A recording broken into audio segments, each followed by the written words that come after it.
families, adults, may or may not be aware of what is referred to as the social host law, which is actually Massachusetts Chapter 138, Section 34. And it basically talks about, this is the hard news, furnishing alcohol to those under the age of 21. And it specifically says, whoever procures any such beverage or alcohol for a person under 21 years of age shall be punished by a fine of not more than $2,000 or by imprisonment for not more than 1 year or both. For the purpose of this section, the word furnish shall mean to knowingly or intentionally supply, give, or provide, or to allow a person under 21 years of age, except for the children and grandchildren of the person being charged, to possess alcoholic beverages on premises or property owned or controlled by the person charged. Basically, you can't say it's okay to have a house party, take all the keys from students, and let them drink. And in fact, while that's the criminal penalty, civic penalties can involve families losing their homes, losing their careers, when something sadly and tragically happens to a student. So getting real with this, we want to remind families, as Mr. O'Brien suggests, to be responsible. We want our students to be safe, have a good time, and we want everyone to be able to ultimately then enjoy graduation. This is a really exciting season. It's also, frankly, a really dangerous season for adolescents. It is a time where many are injured or killed because of alcohol or other influence.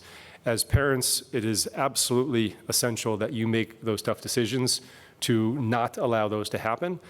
You may feel like in a few months those seniors are going to be heading off to college and making their own choices, and that's true, and those choices may look very different and be in very different settings.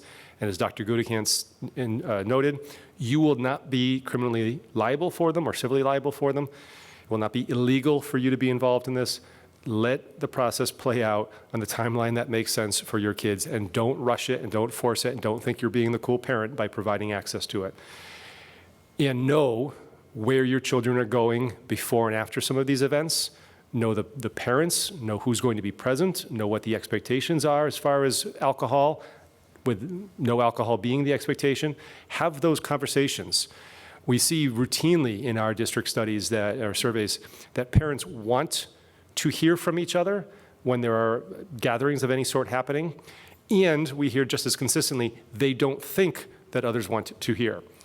In other words, connect with each other. Reach out and say, hey, I'm so-and-so's father, I'm so-and-so's mom. Tell me a little bit more about what's going to happen at that gathering when they get together. And again, that could be before or after an event. It could be just any larger gathering as you're trying to create a celebratory experience at the end of the year in someone's backyard or elsewhere. And as Dr. Gutekanst read in the law, if you are hosting somebody at a second home that you have on the Cape, in Maine, wherever, this law applies as well. So you want to make sure that you are being very careful about what others may be bringing, even if as a parent you are trying to be aware yourself. It does very much take a community to take care of a community and to make sure that every one of our 400+ students is safe and alive, frankly, as we're completing this graduation season. And I know it's a little morbid to talk about it in that way, but we need to be thoughtful about this because that is the outcome if we're not being very, very careful and taking care of each other's kids as well as our own.